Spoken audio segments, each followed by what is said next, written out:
What's good, YouTube? It's your boy Don, man. We back with another video, man. Listen. Been praying that he keep me deceased up in my flesh and let my spirit reach his peak. See my brother start to fall, I pick him up, can't let him sink. That boy get back in church, the devil hate the fact I reach. For the low when I'm in trouble, he my shepherd, I'm his sheep. My job to stay up in that line and help the ones that feeling weak. Today, we broke our diet real bad. Now we 165. My plan is to drop down to 155 and potentially 145 by July. I'm gonna continue to diet. But anyways, not to bring y'all into that too deep, but we started college. College is cool. It's also 87 degrees, so my phone might overheat and y'all might see only half of this video. But the thing that I want to talk to y'all about today is love yourself, man. Love yourself. No matter what happens to you in your life. I'm an example of that. I love myself no matter what happened. I got into a wreck and I don't have a car anymore, but guess what? That car is not my identity and neither is the wreck. You know, yes, financially it took a toll on me, but I'm still alive, man, and the other person's still alive. Everything will be met in God's timing, you know. I'm a college student too, so the wreck kind of happened at the worst time possible from my perspective, but from God's perspective, it's way better than whatever I had in mind.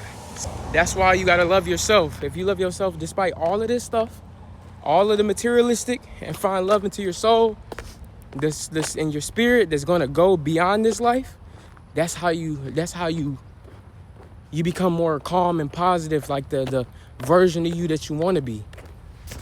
I know I'm not the example of a person that you want to be financially, but spiritually, I believe I'm that type of person.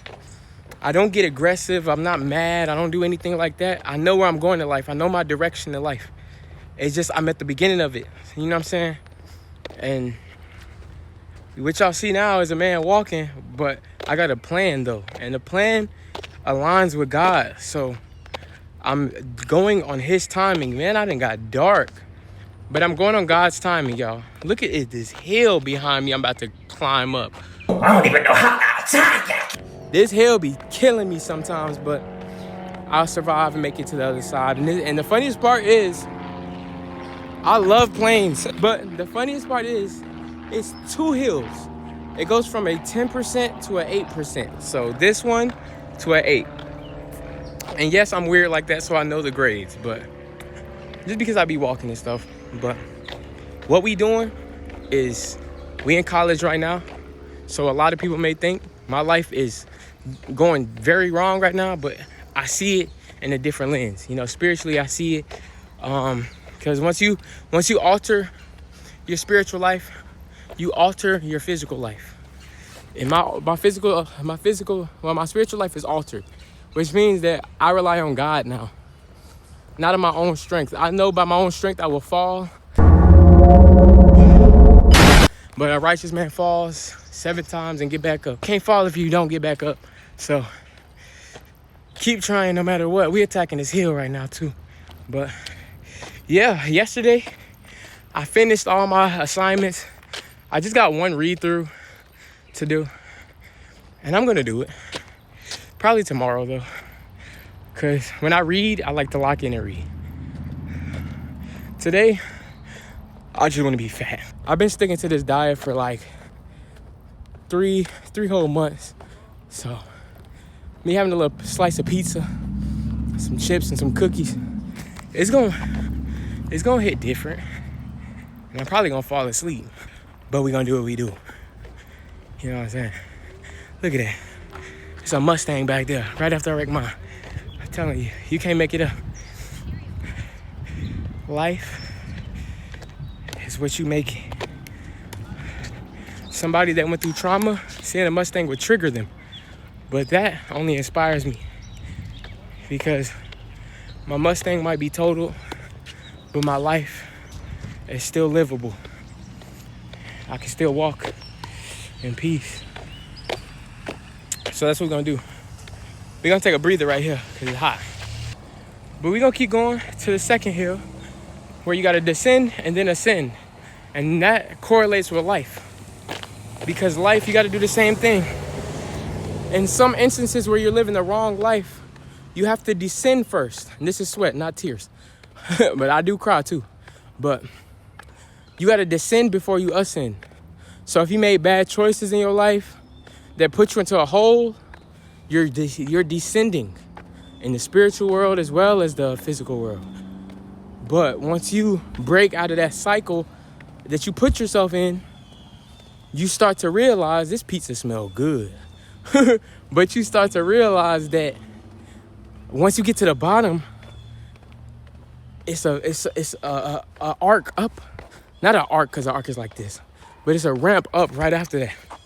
And going up, so a lot of people think going up is the easy part. No. Just like a hill, man. Going down is way easier. Falling is way easier than standing up when everything sucks. It's way easier. What kind of... Y'all heard that in the woods? I don't go in the woods. I'm not Curious George.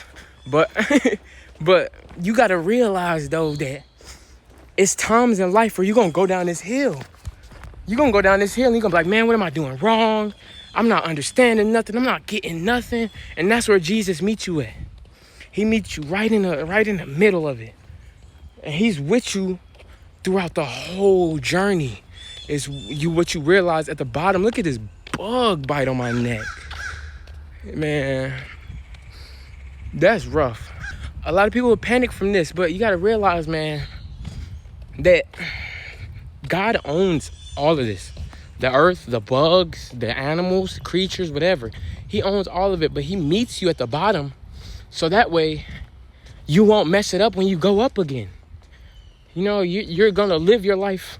He wants you to live your life for him. And a lot of people will be like, oh, that means I got to give up all this stuff and be boring now. No. It means that you got to be responsible and you got to read and have some form of foundation in your life. Because at the bottom is where the foundation is laid, not the top. If the foundation was at the top, that would be stupid. Like, think about a skyscraper. Would they put the foundation at the top of the skyscraper? No. Because if it falls, it's going to kill you and multiple people.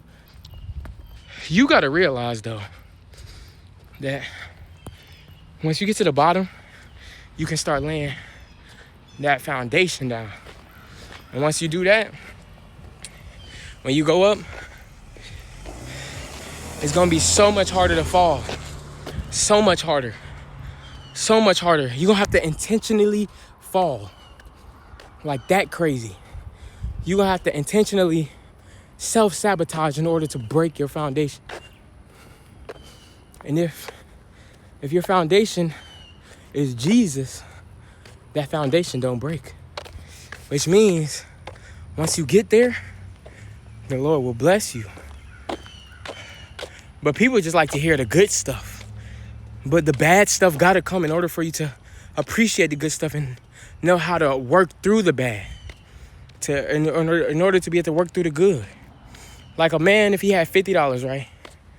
If a man had $50 and he spent it stupidly and expected profit, what's going to happen? He ain't getting nothing. And he's going to stay broke. But if a man get $50, right? And he used $10 to buy something that he can earn more money with and keep doing that loop, a good cycle of stewardship of money. By the time he gets to $1,000, the guy with $50 still gonna be broke. And then that person with $50 gonna question, how is this person that started with the same amount of money doing better than me? Because he made different decisions. That's the problem in America. Everybody want to point fingers of people who live in a better life than them the whole time. You can make the same type of decisions, but you're not. And then you blame people that you're spending your money stupidly. I just want to say it plainly. Like, if you just walk into your living room and see a whole bunch of junk, and then you walk into a rich person's house, they may have certain things, but it's not junk. You know what I'm saying? It's intentional purchases, like a beautiful table or a beautiful countertop or whatever. They're going to use that every day. So they're using it every day while you're letting junk sit in your house. You know what I'm saying? So who's really to blame? You. It's easy to point fingers when you're doing bad. But you really got to do it yourself, man. Get out there and do the real thing that's going to help your life, not shed your life. Get rid of that junk, man. Have intentional things in your house. You don't need to upgrade everything every year. You don't need to keep up with somebody else. Y'all life is way different and y'all not even friends. But you want to keep up with the vehicles that they pull up in, or you want to have more women than them, or whatever.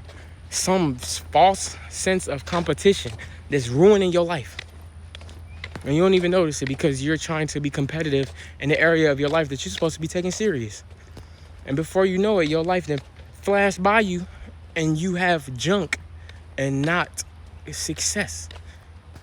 And it's not even about the materialistic. It's about how you approach life. If you don't have Christ in your life and you chase everything but Christ at the end of this life, you're going to be cooked. And it's not a force, it's a suggestion from me. I suggest it because a lot of y'all live in the same cycle. And then y'all be like, what does that person got that I don't have? It's usually Christ. So many believers in the world, so many people that give you good advice instead of advice based on competitive nature, like go harm that person or beat them up or do this or do that. Versus somebody that say, let it go. Focus on you. Do what you got to do. You know what I'm saying? Stuff like that. Oh, I got mail. Oh, it's only Dish Network. I'm not rocking with that. I don't need that. But see, that's an example. Everything that's promoted to you, you don't have to buy. And if you buy it, that's on you. That's not on the people around you. Are you going to be gullible with your purchases, or are you going to make a better decision? That's entirely on you. So I hope y'all enjoyed this video.